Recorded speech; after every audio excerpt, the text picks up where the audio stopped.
Bonjour à toutes et à tous, c'est Amélia Castanea. Je vous propose aujourd'hui une vidéo pour vous faire découvrir l'oracle Disney qui figure parmi mes petits nouveaux. Alors pour la petite histoire, l'oracle Disney faisait partie de ma liste de cadeaux de Noël. Je suis quelqu'un qui apprécie particulièrement les dessins animés de Disney. J'ai été bercée durant mon enfance, mais aussi pendant mon adolescence par les dessins animés de la première génération, on va dire, donc tous les personnages et les histoires autour de Ariel la petite sirène, Aladdin le roi lion, Cendrillon, Blanche-Neige, La Belle au bois dormant, etc. C'était vraiment un vrai plaisir pour moi de regarder et de re-regarder ces dessins animés. Je suis capable de vous sortir des dialogues ou des chansons par cœur des années après. Alors c'est vrai que maintenant que je suis adulte, j'ai un petit peu moins suivi l'actualité des dessins animés Disney plus récents, même si de temps en temps je me tiens un petit peu au jus. Mais pour moi, ça me paraissait tout à fait logique d'acquérir l'oracle Disney de par cette affection que j'ai pour cet univers, mais aussi pour ces personnages qui ont vraiment été très présents pendant mon enfance, d'autant que j'ai grandi et que je vis toujours pas très loin du parc Disneyland Paris, donc ici la culture Disney on connaît bien. Par ailleurs, il y a un petit peu plus d'un an, j'ai également obtenu le tarot Rider-Waite des vilains Disney qui met en scène les méchants. Et du coup, ça me paraissait logique d'avoir l'oracle Disney qui, lui, nous parle plus des héros, des gentils en complément. Alors, je vais vous présenter d'abord le coffret, son contenu, son esthétisme. À chaque fois, je vais vous dire ce qui me plaît un petit peu moins. Et ensuite, je vous présenterai un petit peu les cartes. Alors, comme vous le voyez, on a quand même un très joli coffret, alors qui est d'une taille type A5.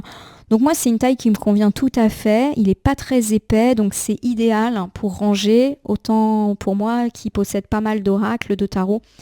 Faut pas non plus que les formats soient trop grands pour faciliter le rangement tout simplement.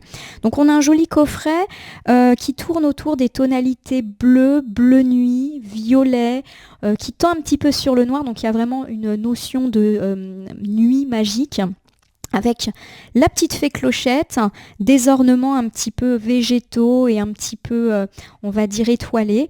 La fée Clochette ne fait pas l'objet d'une carte à proprement parler dans l'oracle Disney, pourtant elle est présente dans tout ce qui est un petit peu de décoration. Donc la couverture de ce coffret nous annonce que le coffret justement contient 40 cartes et un guide d'interprétation. Comme vous constatez, on a donc deux faces différentes. En haut et en bas, on a donc la reprise de l'oracle Disney avec la typologie Disney habituelle. Donc on est vraiment sur un produit, on va dire, officiel.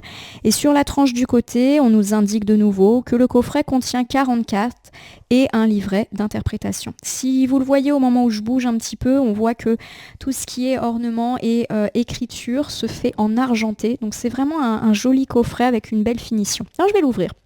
Si je veux vraiment être tatillonne, mais je le suis, je trouve qu'il manque une petite encoche pour faciliter la saisie du coffret et l'ouvrir. Des fois, je galère un petit peu, donc là, ça s'est fait en une seule fois.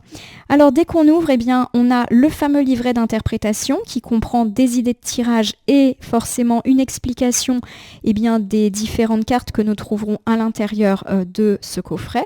Juste en dessous, je retrouve les 40 cartes. Comme vous le voyez, on a affaire à des cartes qui reprennent forcément la thématique, les couleurs et la petite fée Clochette. Alors, elles ne sont pas argentées sur le dessus, elles sont brillantes.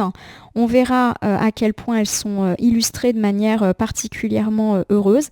Elles sont quand même assez épaisses, donc c'est quelque chose qui est assez aisant pour nous, puisqu'on sait qu'on va pouvoir les utiliser, qu'elles ne vont pas être fragilisées facilement.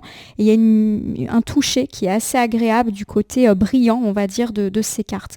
Et puis on a une jolie tranche, là aussi argentée, donc ça c'est quelque chose que j'apprécie énormément quand on a une tranche métallique, on va dire, sur le côté. Donc on a vraiment des cartes qui pour moi sont d'une excellente qualité et je vous les montrerai individuellement juste après. Alors forcément, la petite déception, c'est l'intérieur du coffret. C'est vrai qu'on retrouve ce bleu nuit, mais je trouve que c'est un petit peu simple. On aurait peut-être pu remettre un petit peu d'ornement, mettre un petit ruban pour soulever les cartes, comme c'est parfois le cas. Je trouve que l'intérieur, aurait mérité un petit peu plus de déco. Mais bon, voilà, c'est vraiment histoire de relever les petites choses qui, à mon sens, auraient pu être améliorées. Bon, ça reflète uniquement mon avis. Je peux tout à fait comprendre que mon avis n'est pas celui des autres, mais voilà. Le livret d'interprétation. Alors je le trouve pas très très gros. C'est vrai que quand je l'ai vu, je me suis dit qu'il était vraiment pas très épais. Alors d'un côté, ça peut être quelque chose de positif, tout simplement parce qu'on sait qu'on va pas se perdre pendant des heures à la lecture de ce livret, parce qu'on sait aussi que finalement ça va être assez concis, mais c'est vrai que pour des gens qui débutent, peut-être qu'un petit peu plus d'explication aurait été bien louable. On a donc le titre, on reprend toujours l'oracle Disney, donc je rappelle que tout ce qui est écriture, ça a été fait par une certaine Catherine Calengula et que les illustrations sont de Stressy de Souza, et je rappelle que c'est un coffret édité par Hachette Héros. Alors comme d'habitude, on a un joli sommaire, donc je trouve quand même que le livret est joli, je ne sais pas si vous voyez à la caméra, mais on a quand même un petit fond qui reprend toujours cette thématique bleutée. On a comme toujours quelques pages qui nous donnent des exemples de tirage. Donc par exemple là, on nous parle d'une notion de tirage, des petits conseils avant de commencer. Ici, j'ai un tirage à une carte pour avoir le message du jour et on nous dit comment procéder. Ici, on nous propose un tirage à 3 cartes et par exemple, ici, on nous propose un tirage du prénom. Ça reste du basique, mais ça peut donner une bonne base pour quelqu'un qui n'aurait pas d'idée ou quelqu'un qui débute. Une fois que ces explications sont passées, on a les explications, les interprétations des cartes. Donc une carte égale une page. On a donc à chaque fois, comme vous le constatez, une version miniature de la carte en couleur, ce qui est quelque chose de positif car il arrive que certains livrets d'interprétation soient en noir et blanc et j'avoue que je n'aime pas vraiment quand c'est le cas. Là au moins on a la carte en authentique. À chaque fois on nous rappelle de quel dessin animé est issue la carte. Donc par exemple ici la carte d'Alice, elle vient bien évidemment d'Alice au Pays des Merveilles. On nous rappelle le prénom du personnage et le message qui est associé. Donc par exemple Alice, le message c'est un curieux rêve. À chaque fois on a quasiment cette même structure. Quelques petites phrases d'accroche qui nous rappellent qui est le personnage, quelle est, on va dire, la morale du dessin animé, quelle est l'aventure que va devoir faire ce personnage.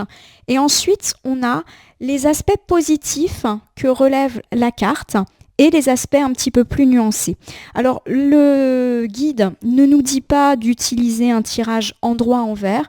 Moi, je fais le choix de tirer endroit-envers cet oracle, mais c'est pas forcément quelque chose qui peut convenir à tout le monde, mais j'aime bien faire des tirages endroit-envers, donc je profite de ça. Ce qui me paraît intéressant dans cet oracle, c'est que vraiment à chaque fois la carte est porteuse à la fois de messages positifs, mais aussi de messages plus nuancés, et je trouve que c'est intéressant justement d'avoir cette approche où les cartes ne sont jamais 100% positives ou 100% négatives. Voilà, il y a plein de nuances. Donc voilà, un livret certes concis, mais qui peut tout à fait convenir, qui en tout cas va à l'essentiel. Alors, on aurait pu, oui, développer un petit peu plus, mais dans l'ensemble, ça reste quand même un bel ouvrage. Alors, vous allez peut-être me dire, est-ce qu'il faut être fan de Disney pour acquérir cet oracle ? Non. Bien évidemment, cet oracle peut être utilisé par tout le monde, y compris par des gens qui ne connaissent pas l'univers. Bon, je vais pas vous mentir, néanmoins, je trouve que le fait de connaître les histoires et les personnages, leurs caractères, ce qu'ils vont devoir vivre au cours de leur aventure, permet vraiment d'agrandir le champ des possibles et le champ des interprétations. Il est évident que j'ai travaillé avec le livret d'interprétation comme je le fais toujours, mais ce que je fais également quand j'étudie mes cartes, c'est que j'essaye moi aussi de voir ce que m'inspire la carte, le dessin, les couleurs, les symboles, et je vais au-delà de ce qui est indiqué dans les livrets d'interprétation de façon générale. Et là, le fait de connaître les personnages, le fait de savoir ce qui va leur arriver, ça me donne aussi des idées. Donc oui, le fait de connaître l'univers Disney et d'être attaché à ces personnages permet d'avoir des pistes bien supplémentaires qui vont rendre vos tirages beaucoup plus riches. Alors la plupart des cartes, comme vous le verrez, parlent des vieux Disney. Les vieux Disney, c'est moi ce que j'entends par Mulan, Pinocchio, voilà, l'ancienne génération qui, clairement a bercé mon enfance, mon adolescence. Il y a quand même quelques cartes qui relèvent de Disney beaucoup plus récents que je n'ai pas vues, et du coup c'est vrai que pour les cartes qui parlent de personnages qui me sont inconnus, j'ai un petit peu plus de difficulté à les interpréter, donc je prévois justement un petit visionnage à venir pour justement compléter mes interprétations. Je vais vous montrer les cartes. Allez, c'est parti. Donc ici, j'ai la très belle carte numéro 1. Donc elles sont numérotées, les cartes. Donc là, je les ai remis dans le bon ordre. Voici Alice. Donc Alice, c'est Alice au Pays des Merveilles et son message, c'est un curieux rêve. Alors dans ces aspects positifs, la carte d'Alice, elle nous parle de rêves, elle nous parle de réaliser ses rêves, de vivre ses rêves. Donc c'est une carte voilà, qui est très ancrée sur l'imaginaire, mais dans ces aspects un petit peu plus nuancés, elle nous parle de ne pas avoir les pieds sur terre, de se faire des illusions, de ne pas croire en ses rêves. Donc c'est vraiment une carte qui pour moi est très sympathique parce qu'elle est vraiment très reliée au monde d'Alice, à l'imaginaire, mais aussi aux excès du fait d'être trop dans un rêve. Voici cette carte, je vous les montre à chaque fois. La carte numéro 2, c'est celle de Vaiana. Vaiana que je n'ai pas vue, c'est pour moi un petit peu la nouvelle génération. Et je vous avoue que mon garçon n'est pas un grand fan de Disney, donc voilà, il ne me demande pas forcément à les regarder, donc ça ne me... Voilà, je ne connais pas Vaiana. Honte à moi peut-être. Alors Vaiana, c'est le désir d'exploration, c'est l'aventure, le voyage, c'est explorer d'un point de vue géographique les choses, donc ça peut nous parler voilà, de déménagement, de mutation, mais aussi de vacances, de voyage, de régions aussi où il fait bon vivre ou auprès de la mer, il faut toujours relier à des choses très concrètes. Ça peut également me parler d'aller vers l'inconnu, et pas forcément un inconnu géographique, mais se lancer dans un nouveau projet, ne pas avoir peur voilà, de quitter sa petite zone de confort. Ça peut également me parler de rompre la routine, de changer de décor et d'habitude. Alors lorsque la carte a un aspect plus nuancé, voilà, c'est la peur de quitter ses habitudes, son lieu de vie, sa routine, on est un petit peu là-dedans, la peur de l'inconnu. Regardez-moi cette magnifique carte des 101 Dalmatiens, la carte numéro 3. Les 101 Dalmatiens, c'est le nouveau départ. Un peu comme Pongo et Perdita qui vivent un changement aussi fabuleux que challengeant lorsqu'ils accueillent tous ces chiots. Au début 15 chiots et après il y en a quand même 101. Donc gros changement de vie et c'est justement ce que nous dit cette carte. C'est le changement important, soit en cours, soit à venir. Et c'est souvent une carte qui nous parle d'une nouvelle phase ou d'un nouveau cycle heureux dans notre vie. Alors ça peut être un nouvel amour, une nouvelle amitié, une nouvelle phase dans sa vie de famille, ça peut être un nouveau logement, un nouveau travail, un nouveau projet. Bref, c'est le commencement, la nouveauté et d'ailleurs le message c'est un nouveau départ, qu'il soit réel ou qu'il soit beaucoup plus symbolique. Alors ça peut aussi nous parler de famille, de liens parents-enfants, forcément, c'est pas ce que nous dit le livret mais c'est ce que moi en tout cas je ressens. C'est la nouveauté et les liens filiaux, les liens aussi entre frères et sœurs. Voilà, on peut vraiment l'associer à plein de choses. Quand c'est retourné, ça peut nous parler de difficultés dans la famille, de disputes entre les parents et les enfants, des disputes entre frères et sœurs ou d'obstacles faits à un nouveau départ ou d'un nouveau départ qui peut tarder un petit peu. En tout cas, c'est comme ça que j'interprète. Carte numéro 4, le lapin blanc tiré du dessin animé Alice, forcément il est tout le temps en retard ce lapin, donc c'est une carte qui va parler de lenteur, de retard, mais également de vouloir aller trop vite, de courir après le temps. Voilà. Lorsque la carte est inversée, justement, elle va nous dire « Calme-toi, arrête de courir, essaye de mieux t'organiser et de mieux planifier ». Alors c'est souvent une carte qui est un petit peu plus temporelle, qui nous parle de ces lenteurs et également du fait de ne pas avoir le temps. Voilà, une jolie carte. J'aime beaucoup le lapin. La carte numéro 5, c'est Peter Pan. Bon, je vous avoue que je ne suis pas une grande fan du dessin animé Peter Pan. J'ai toujours eu beaucoup de mal à accrocher, je ne sais pas pourquoi. Peter Pan, c'est un vent de liberté. C'est en tout cas le message qui est apporté ici. Donc, c'est une carte de liberté, une carte qui peut faire référence aussi aux enfants, à la jeunesse, à l'insouciance, à l'amusement. Retrouver son âme d'enfant, lâcher prise, mettre un peu plus de jeu, de rire, d'insouciance dans notre vie. Voilà un petit peu le sens de la carte. Dans des aspects un peu plus négatifs, la carte de Peter Pan, elle peut évoquer l'immaturité. Le fait que justement, on est un peu trop insouciant et qu'on devrait reprendre au sérieux certaines problématiques. Ça peut aussi me parler d'avoir affaire à une personne immature dans sa vie et d'être égoïste, c'est-à-dire ne penser qu'à soi, à son plaisir, sans se soucier des conséquences et ou des autres. Voilà une carte qui est très complète. Vous voyez, c'est très riche. C'est vrai que quand j'ai acquis cet oracle, je me suis dit, bon, j'espère que c'est pas juste un objet à avoir pour Disney fans. Et en fait, non, je trouve qu'il est vraiment porteur de très riches interprétations. Alors voici Pocahontas qui nous demande de suivre notre instinct. Bon, j'aime beaucoup cette carte, c'est vrai que moi j'aime beaucoup les tons violets, je trouve que le personnage est très très joli. Donc Pocahontas, alors déjà c'est une carte qui est très liée à la nature, vous savez que ce personnage vit un petit peu dans des contrées reculées, vit en contact avec la nature, avec les esprits des ancêtres, etc. Donc c'est une carte qui nous parle de ça, de la nature, mais aussi de la tradition, notamment des croyances, des traditions familiales, du respect des us et coutumes. C'est aussi une carte qui nous parle de faire confiance à son intuition. Lorsque la carte est à percevoir dans un sens plus nuancé, elle peut nous parler justement de ne pas se faire confiance ou de ne pas savoir quel choix faire dans sa vie, comme ce personnage qui ne sait pas si effectivement elle doit se lancer vers l'inconnu ou pas. C'est aussi une carte qui nous invite à prendre le temps de la réflexion, notamment quand on a une décision ou un choix à faire. Voilà. On va regarder ici Mérida, donc c'est le dessin animé Rebelle. Regardez comme elle est jolie, avec de belles couleurs bien vives. Donc c'est une carte énergique, comme le personnage d'ailleurs. Alors Mérida, son message c'est que quelque chose se transforme, évolue. Alors, on ne nous dit pas si c'est une évolution ou une transformation positive et négative. C'est vraiment les autres cartes qui vont entourer cette carte qui vont nous le dire. Bon, je vous rappelle que dans le dessin animé, Mérida, elle se transforme en ours, qui a aussi des liens patriarcaux, matriarcaux qui sont quand même assez élevés et elle se rebelle. Donc c'est une carte qui nous parle de notre rébellion, de notre volonté de ne plus se laisser faire, de mettre les pieds dans le plat, quitte à s'opposer à la hiérarchie, à notre famille. Voilà. Il y a l'idée qu'on ne veut plus subir le joug ou l'autorité d'une personne. Voilà, on est un petit peu dans la transformation de soi ou des choses qui sont vécues.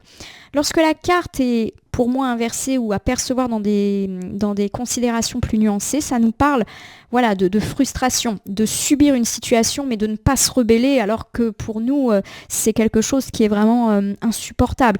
Ça nous indique aussi que quelque chose doit être changé dans notre vie, dans notre travail, dans nos routines et que voilà, il y a une remise en question qui peut être effectivement augurée. Alors la carte numéro 8, c'est la bête. Et la bête, issue de La Belle et la Bête, nous demande d'ouvrir notre esprit. Je vous rappelle qu'au début, la bête, elle est en colère, d'ailleurs c'est son sens premier, et elle emprisonne Belle pour la garder avec lui. Donc c'est être prisonnier de quelqu'un, de quelque chose, d'une situation. C'est aussi emprisonner quelqu'un dans une relation pas forcément très bonne, par exemple faire du chantage à quelqu'un, imposer des disputes, être jaloux, jalouse, voilà, ce genre de choses. Ça peut également me parler d'avoir une mauvaise opinion de quelqu'un, etc. Alors justement, quand la carte est inversée pour moi, ça nous parle justement de ça, du fait qu'on se trompe de quelqu'un, que peut-être on se fie à une première impression qui est fausse, qu'on a un a priori. Voilà, ça nous parle aussi d'avoir une mauvaise réputation et de ne pas être soi-même face à quelqu'un, de porter un masque, de jouer un jeu.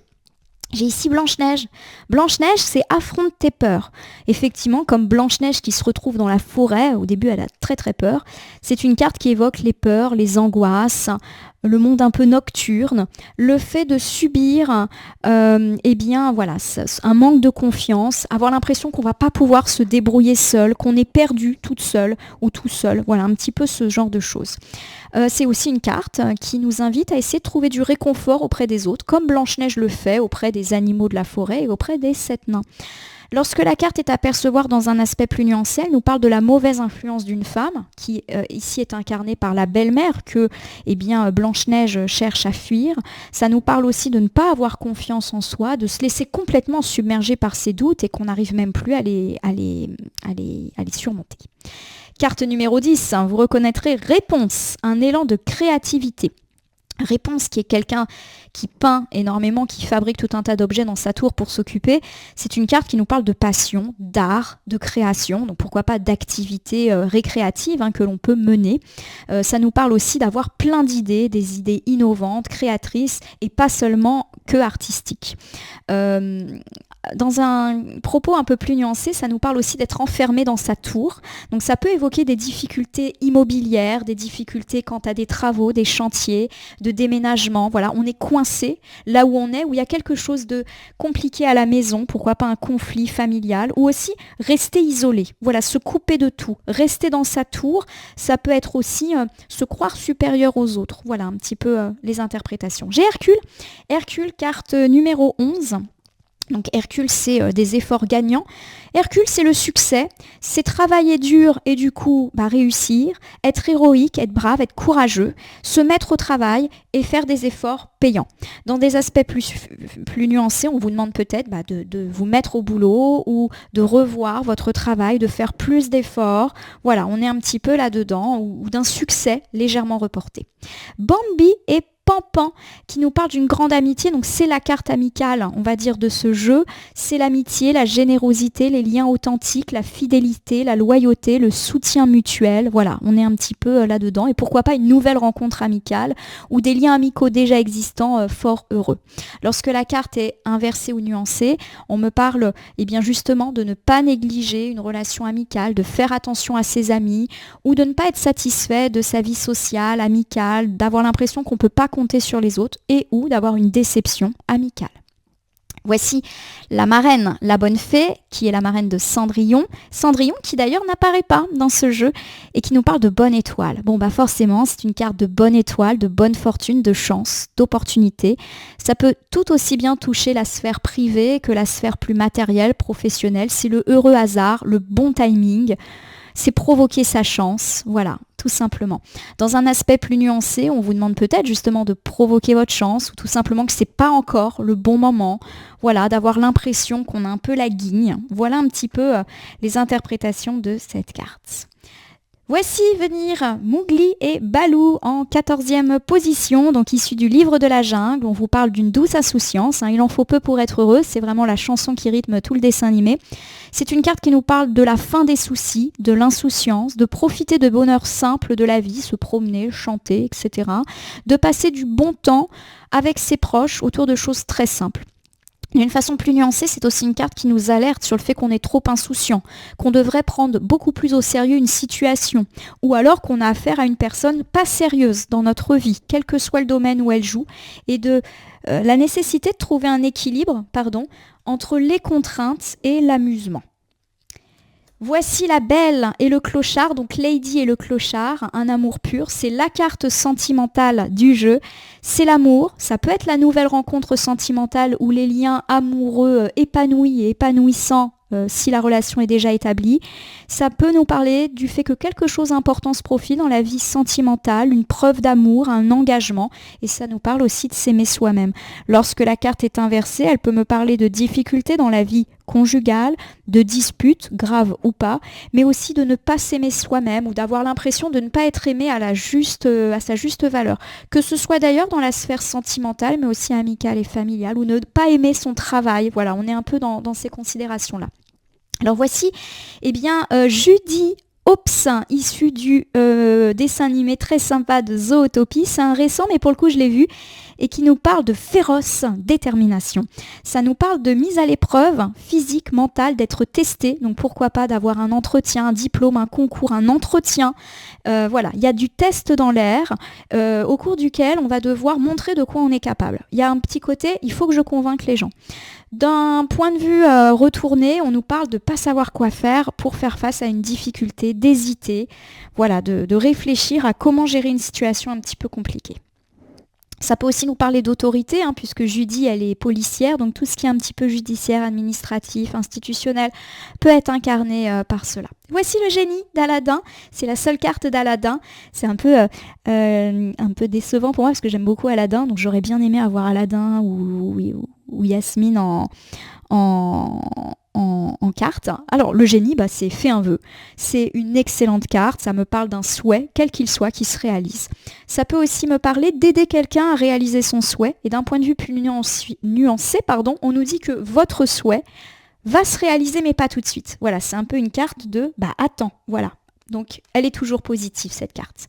Voici la famille Madrigal, issue du dessin animé Encanto, je ne sais pas bien le dire, que je n'ai pas vu. Donc voilà, c'est la carte familiale par excellence du jeu. Ça nous parle de famille, de liens entre parents, enfants, grands-parents, d'héritage, pourquoi pas également d'événements familiales, de projets familiales et de bonne entente, de réconciliation. Lorsque la carte est inversée, elle peut nous parler de soucis de famille, de soucis d'héritage, de disputes, etc. Voici Timon et Pumba, carte numéro 19 issue du Roi Lion. C'est l'immense joie, le message. Donc c'est la joie, l'optimisme, rayonner, c'est la fin des soucis, c'est le bonheur, c'est le succès. C'est une carte très positive, on pourrait limite l'associer à la carte du soleil dans d'autres jeux. Donc lorsque la carte est inversée, elle peut me parler de tristesse, de pessimisme, de ne pas être très positif, voilà, de déprime. Voilà, on a des soucis de façon très générale. Voici Mulan. Alors Mulan, je crois que je l'ai vue qu'une fois quand j'étais petite, donc je m'en souviens plus très bien. Je me souviens juste que c'est un personnage féminin qui se déguise en garçon pour aller à l'armée, pour, je crois, plaire à son papa. Donc Mulan, le message, c'est savoir s'adapter. C'est une carte qui nous parle d'adaptation face aux difficultés, aux obstacles, de faire face, qui nous rappelle aussi que parfois la vie n'est pas un long fleuve tranquille, mais que ça fait aussi partie de la vie. On nous parle également d'être en suradaptation, c'est-à-dire de trop vouloir faire plaisir aux autres, de ne pas mettre en avant nos propres désirs ou notre propre personnalité pour plaire aux autres, pour envoyer une bonne image, alors qu'en réalité, c'est pas ce qu'on est. Alors voici ici Pinocchio, la vérité cachée. Alors Pinocchio, forcément, nous parle de mensonges. Soit on nous ment, soit c'est nous qui mentons, alors aux autres ou à nous-mêmes. Et puis, quand la carte, elle est inversée, en tout cas, moi, je le prends comme ça nous parle de vérité qui éclate. Voilà, d'avouer la vérité. Donc, soit quelqu'un le fait, soit c'est nous qui levons tous les secrets. Bon, voilà, un Pinocchio, c'est vrai que dès qu'on y pense, on se dit mensonge. Carte 22, j'ai Robin des Bois. Vous connaissez bien Robin des Bois, qui vole aux pauvres, aux riches, pour donner aux pauvres. Et le message, c'est un besoin de justice. Donc c'est une carte qui nous parle justement de justice. Alors pourquoi pas de domaine judiciaire, administratif, institutionnel. Ça représente un peu l'institution. Il y a l'idée d'un équilibre, d'une équité. C'est un peu l'arcane de la justice, Robin des Bois. Quand elle est inversée, ça peut nous parler d'injustice, ça peut nous parler de défaite judiciaire, institutionnelle, de lenteur administrative, de déséquilibre, de quelqu'un qui a un comportement injuste ou le fait qu'on trouve une situation injuste. Allez, voici Ariel, la petite sirène, une curiosité aiguisée. Ariel, ça nous parle de curiosité, de découvrir quelque chose, de savoir, d'école, d'apprentissage, apprentissage professionnel, apprendre une activité. Voilà, c'est vraiment la découverte. Ça pourrait être associé aux cartes d'intelligence, de grande prêtresse. Voilà, tout ce qui est domaine un peu scolaire, universitaire aussi marche très bien avec Ariel. Ça peut nous parler de découvrir également quelque chose sur soi, découvrir quelque chose sur quelqu'un. Lorsque la carte est à prendre dans un aspect plus nuancé, elle me parle du fait qu'on a une information qui nous échappe, qu'il y a quelque chose qu'on ne sait pas et qu'il faudrait peut-être trouver cette information, éplucher de la documentation ou tout simplement admettre qu'on n'a pas tous les tenants et les aboutissants dans une situation ou qu'on a une réponse aussi qui ne vient pas. Voici Picsou. Picsou, forcément, c'est l'argent, un gain bienvenu. Alors ça peut nous parler d'une rentrée d'argent qui était attendue, d'une stabilité financière, ça peut me parler d'un héritage, d'un gain, d'une fortune, d'une réussite financière. Et puis, quand la carte est inversée ou à prendre dans un aspect plus nuancé, ça nous dit de faire attention à nos finances. Est-ce qu'il n'y a pas une dépense inconsidérée? Est-ce qu'on est prudent?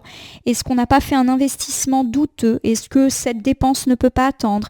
Est-ce qu'on n'est pas trop dépensier, dépensière ou au contraire trop radin, radine? Voilà, c'est une carte qui peut nous interroger sur notre comportement à l'égard de nos dépenses, à l'égard de nos finances. Ne pas prendre de risques. Voici en 25e position Lilo et Stitch, une rencontre décisive. Alors je vous rappelle que au début de l'aventure, Lilo veut adopter Stitch qu'elle prend pour un gentil chien, alors que ce n'est pas un chien et qui n'est pas très gentil au début. Donc ça nous parle d'une rencontre importante dans notre vie. Ça peut être une rencontre personnelle, sentimentale, amicale ou une nouvelle personne qui arrive dans la famille. Et ça peut nous parler aussi d'une nouvelle rencontre professionnelle, partenariat, association, mentor, voilà. Ça nous parle en tout cas de liens mutuels, de relations heureuses, d'avoir l'esprit ouvert, etc. Et de ne pas se fier aux apparences. Lorsque la carte est inversée ou à prendre avec plus de nuances, justement, on nous parle de faire attention à une nouvelle personne qui est arrivée dans notre vie récemment ou qui va arriver. Est-ce une personne honnête, loyale? Ou tout simplement, est-ce que là, je ne suis pas en train de trop m'impliquer dans une relation, mais que le lien de réciprocité n'est pas encore acté? Voilà.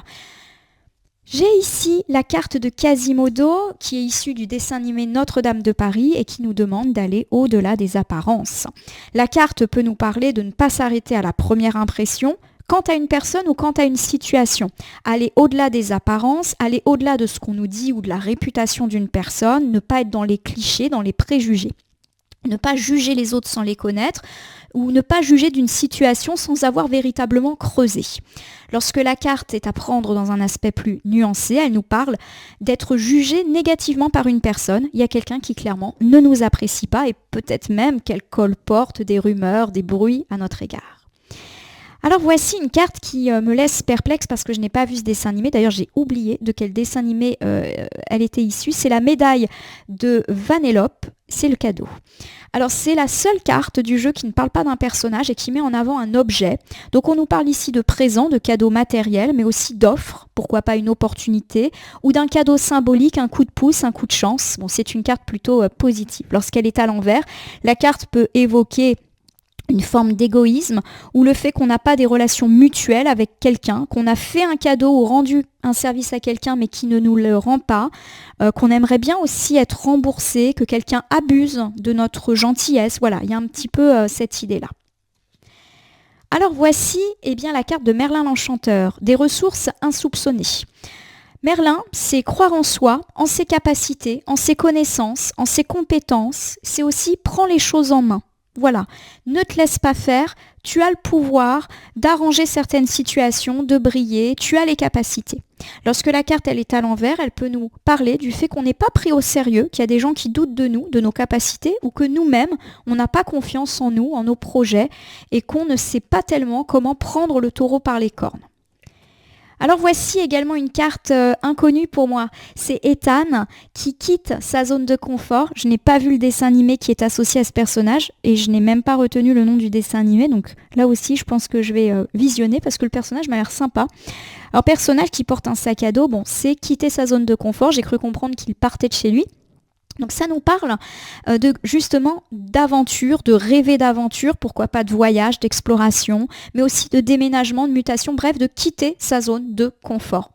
Lorsque la carte est inversée, elle nous dit qu'on ne quitte pas notre zone de confort parce qu'on a peur de l'inconnu, qu'on est coincé dans une routine et que ça ne nous convient pas et qu'on est un peu frustré. Eh bien voici Ratatouille, l'union fait la force.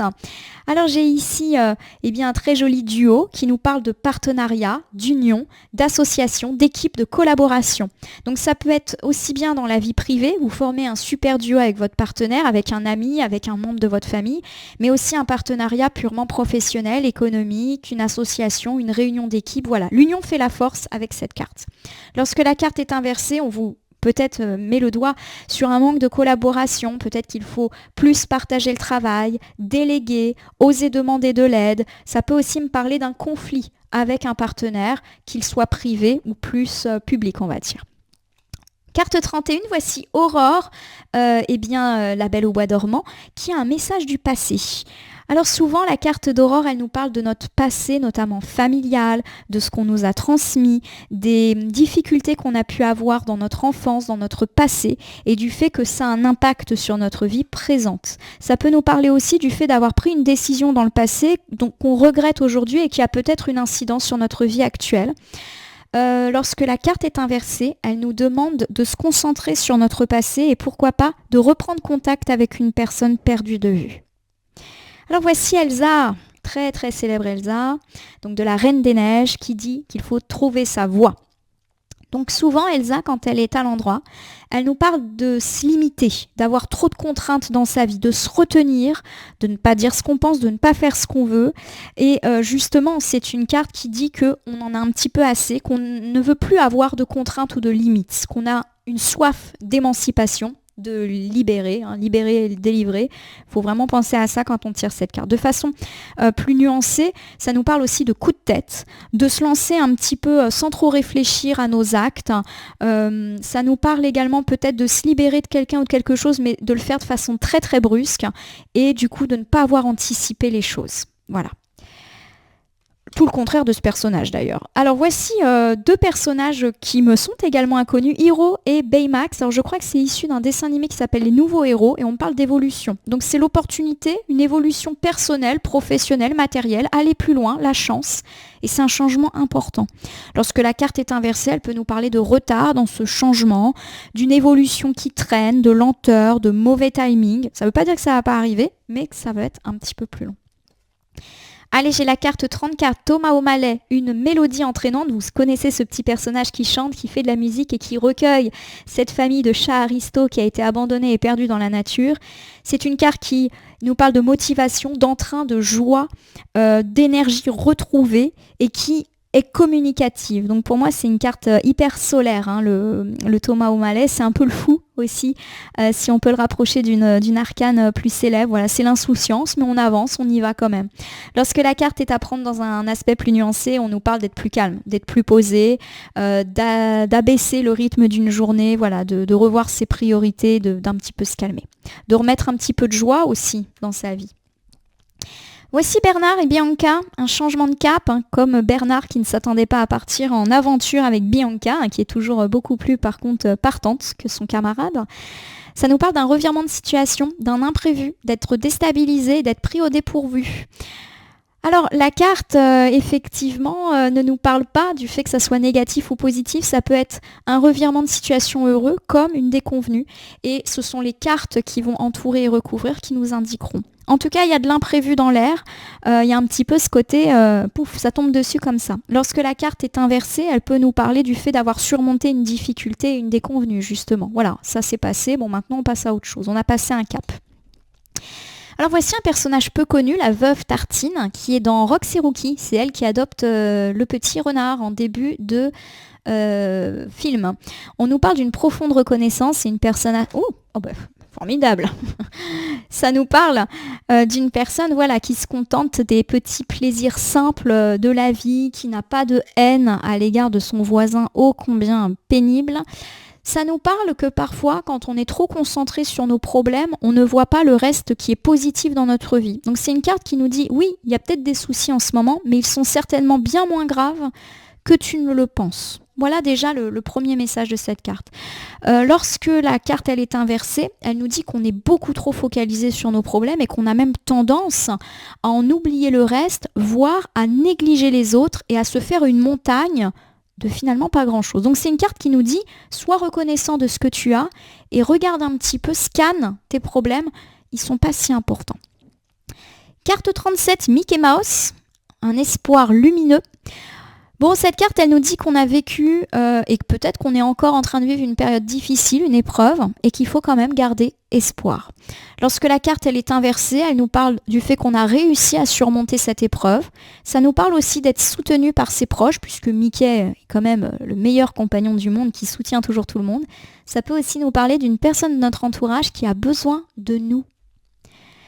Nous retrouvons un nouveau personnage, Milo, qui est cartographe et qui est dans un dessin animé appelé l'Atlantide que je n'ai pas vu. Et il nous parle de partir à l'aventure. Donc tout ce qu'il y a à l'aventure, l'exploration, le voyage, le déménagement, la mutation est forcément annoncé par cette carte. Il y a aussi le fait de sortir de sa routine, d'accepter un challenge et de rebondissement. Il y a aussi une question de documentation, puisque j'ai ici un livre, donc pour moi tout ce qui est papier, paperasse, mail peut être effectivement auguré par cette carte. Lorsque la carte est à l'envers, ça peut nous parler de notre peur d'aller vers l'inconnu, d'être coincé un petit peu dans une forme de stagnation. Allez, on approche de la fin du jeu avec l'avant-dernière carte, la 39, Jiminy Cricket de Pinocchio, une idée brillante. Vous vous rappelez, Jiminy Cricket, c'est la petite conscience de Pinocchio.